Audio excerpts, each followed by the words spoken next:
we have a guy who wins the award for shortest first name and longest last name there in this draft. Oh, yeah. I mean, JT Tuimoloau.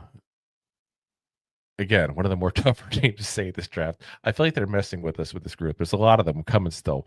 6'5", 269 pounds from Ohio State, 21 years old, turns 22 there in May. In 2020, he was named the Polynesian High School Player of the Year. This past season, 16 games, 61 tackles, 22 tackles for loss, 12 and a half sacks, 3 passes deflected, 2 forced fumbles, and an 86.2 PFF grade. 3-time all Big Ten first team. 3 times. This is the guy, though, that people are afraid he's getting away with stuff basically in college that he would not get away with in the pros. We talked about it before. This guys that sometimes it's just high motor, smart players that just give it their all. This is that guy. He fills gaps well in the run game. He's a good tackler. He's got good arm length, but he needs also to get more pass rushing moves. He lacks that twitch, that kind of athletic, freaky, change of direction and everything that you kind of want to have as a pass rusher. That might have to do counters and things of that nature there.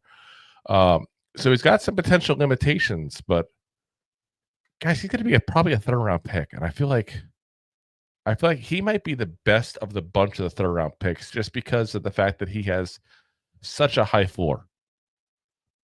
This is a legitimate guy you're going to have in your pass rush room for years to come if you get him. He'll probably never be a high-end starter, and that's why he's going to be around 3. But if you're telling me that you can't find a way on your roster to find the room for a guy that was a 3-time all Big Ten. Yeah, you'd be lying. And a guy, again, all accounts, a leader, hard worker, great guy to have in the locker room. This is that guy.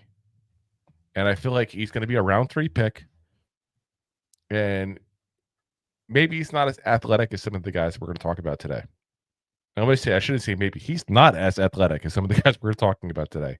Well, no, he's not as athletic as guys we're still going to talk about that we haven't talked about yet. But he's got that leadership ability. He's got that heart. He's got that football IQ. He's got things you cannot teach. Because of that, like I said, I think he's going to have a role, and I think he's actually going to have a decent long career in this league. I just don't think he'll ever be a star. I don't think he'll ever necessarily be a starter even. Probably like a 3rd edge, like your top backup edge, and probably have a very long career doing that. Maybe, but when you're talking about, first team all Big Ten, like that's there's a position out there, and it's should fill in the NFL pretty well. Yeah, but I mean that's the problem though. Is you look at it's scrappiness. Can the scrappy guy succeed by being just scrappy in the NFL like that? Probably not. Yeah,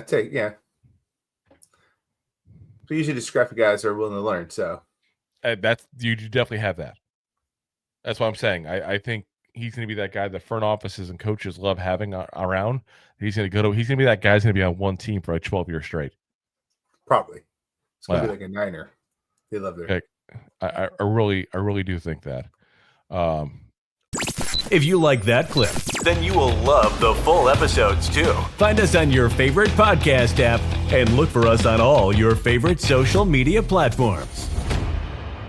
Thanks so much. Please, I'm begging you.